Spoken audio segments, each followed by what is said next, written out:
Om Ajnanatimirandhasya Jnananjanashalakaya Chakshurunmilitam Yena Tasmai Shri Gurave Namaha. Nama Om Vishnupadaya Krishna Presthaya Bhutale Srimate Bhaktivedanta Swamin Niti Namine. Namaste Saraswate Deve Gauravani Pracharine Nirvishesha Shunyavadi Paschatya Deshatarine. Jaya Shri Krishna Chaitanya Prabhu Nityananda Shri Advaita Gadadhara Srivasadi Gaura Bhakta Vrinda. Hare Krishna Krishna Krishna Hare Hare Hare Rama Rama Rama Hare Hare. Om Namo Bhagavate Vasudevaya.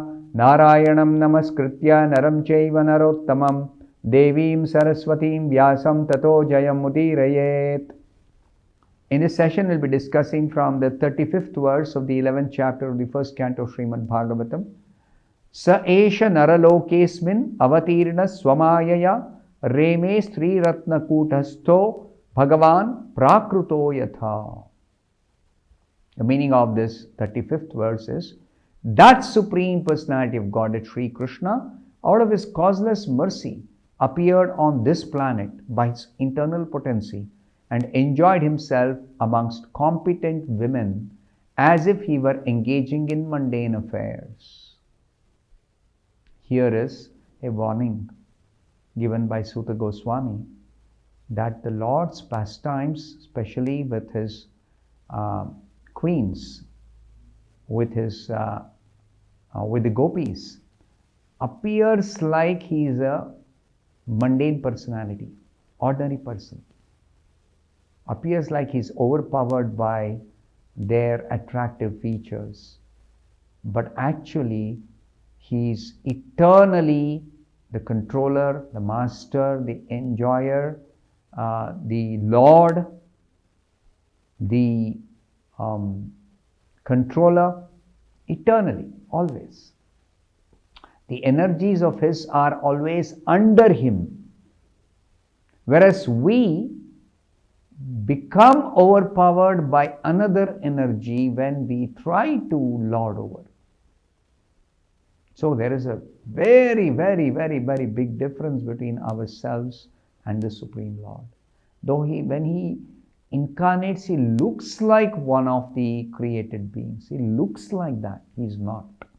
That will be elaborately explained by Prabhupada here. In the purport, Srila Prabhupada says, the Lord married and lived like a householder. This is certainly like a mundane affair. Like a materialistic person, ordinary person, a person of this world.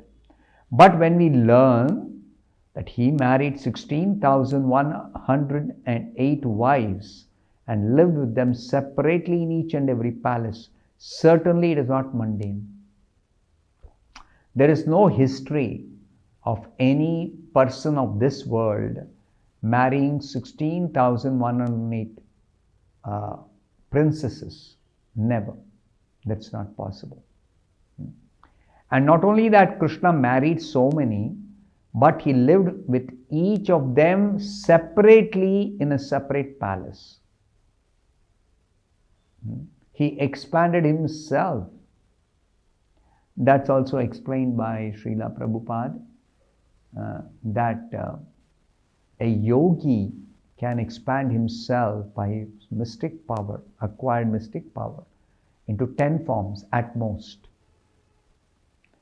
But Krishna can expand himself into any number of forms, millions, billions, trillions, unlimited number of forms he can expand.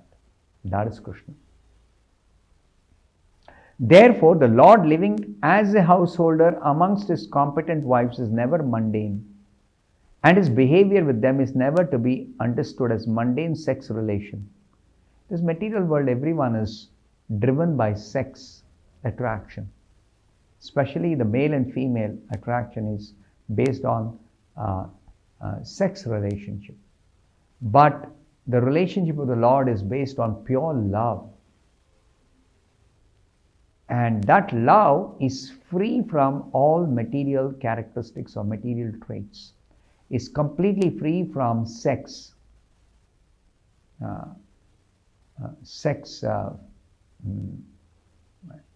contamination or sex, tinge of sex,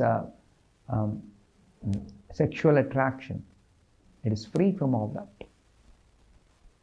The women who became the wives of the Lord are certainly not ordinary women, because to get the Lord as one's husband is the result of many, many millions of births, tapasya, austerity. Who can become the wife of the Supreme Lord? Or, for that matter, the friend of Krishna. These are all very accurately explained in the Bhagavatam. Very accurately it is explained. They performed millions of lifetimes of tapasya, and they became completely purified of all material contamination, if there was any. And without such tapasya, it's not possible to purify oneself. And without purification, one can't even approach the Supreme Lord. One can't even see the Supreme Lord. What to speak of approaching Him? One can't even see Him. One cannot even know Him. So He remains unknown to all materially conditioned souls. Though when He incarnates, they're able to see Him. But that seeing is not the spiritual vision by which they can see the spiritual form and understand the spiritual nature of the Lord. They cannot. They think He is another person of this world. But that is completely wrong understanding. When the Lord appears on different lokas or planets, or on this planet of human beings, He displays His transcendental pastimes just to attract the conditioned souls to become His eternal servitors, friends, parents and lovers, respectively, in the transcendental world. Each one of us, we have got a relationship with Krishna, relationship of pure love, spiritual love. Now, love is a word not to be mistaken with loving relationships in this material world. No. Material world, all relationships are based on the body, on matter, on material qualities. A relationship with the Lord is based completely on spiritual attributes. Lord is completely spiritual.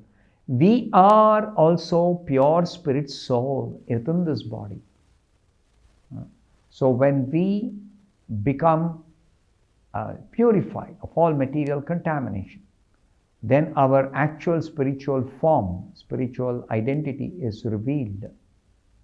And in that spiritual identity, we can approach the Lord and actually re-establish the forgotten the spiritual relationship of spiritual love.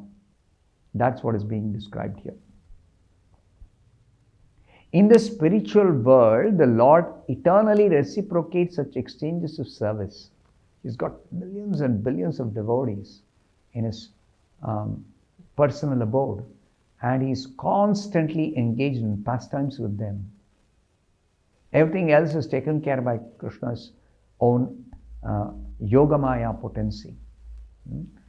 In the spiritual world, nobody has to work, nobody has to do anything to maintain themselves. They're simply engaged in a devotional service of Krishna, and they are enjoying rendering such service because the Lord reciprocates, and then they experience ecstasy. That will be explained in great detail in the 10th canto. Here just a mention is being made because Krishna has reached Dwaraka. So when He comes to this world, the Lord displays His pastimes which are going on in the spiritual world, and He wants to attract us. You can also enjoy with me like all these devotees of mine are enjoying with me. That's what Krishna's message is. But foolishly people think that Krishna is an ordinary person, and if He can enjoy with so many women, why can't I enjoy? This is the foolishness of materialistic people who fail to understand the real nature of Krishna's personality, which is revealed in the Bhagavatam and the Bhagavad Gita and all the Vedic scriptures. It is clearly revealed. Now, as regards service in the material world, Prabhupada says, service is pervertedly represented in the material world and broken untimely, resulting in sad experience. We may establish a nice relationship with another person of this world, but it is broken when the body is finished. This material body is temporary, and the relationship lasts only as long as the body is there. When the body is finished, relationship is finished. The illusioned living being, conditioned by material nature, cannot understand out of ignorance that all our relations here in the mundane world are temporary and full of inebrities. Inebrities means defects. Everything here is defective. Material relationships are defective. And they are also temporary. They don't last because the body itself is temporary. So relationships based on body will be temporary. And it is a state of ignorance. As long as we are materially conditioned, we are in ignorance that we cannot understand the effect of the illusion. We think whatever we are perceiving is reality. Material presentation by Maya, we consider that as permanent, as eternal. It is actually temporary. And it is based on the actions and reactions of the three gunas. It is not a factual reality, what is presented, what appears like real but is not real. Such relations, means these material relations, cannot help us be happy perpetually. Some temporary happiness may be there in such material relationships, but it cannot give us permanent happiness. If the same relation is established with the Lord, then we are transferred to the transcendental world after leaving this material body. This is explained in the Bhagavad Gita, this is explained in the Bhagavatam. If we establish our relationship with Krishna, then we don't have to live here in this temporary world.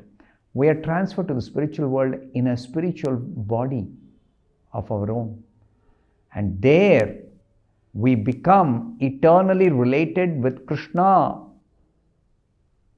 in any relationship we may desire. This is a wonderful thing about the spiritual world.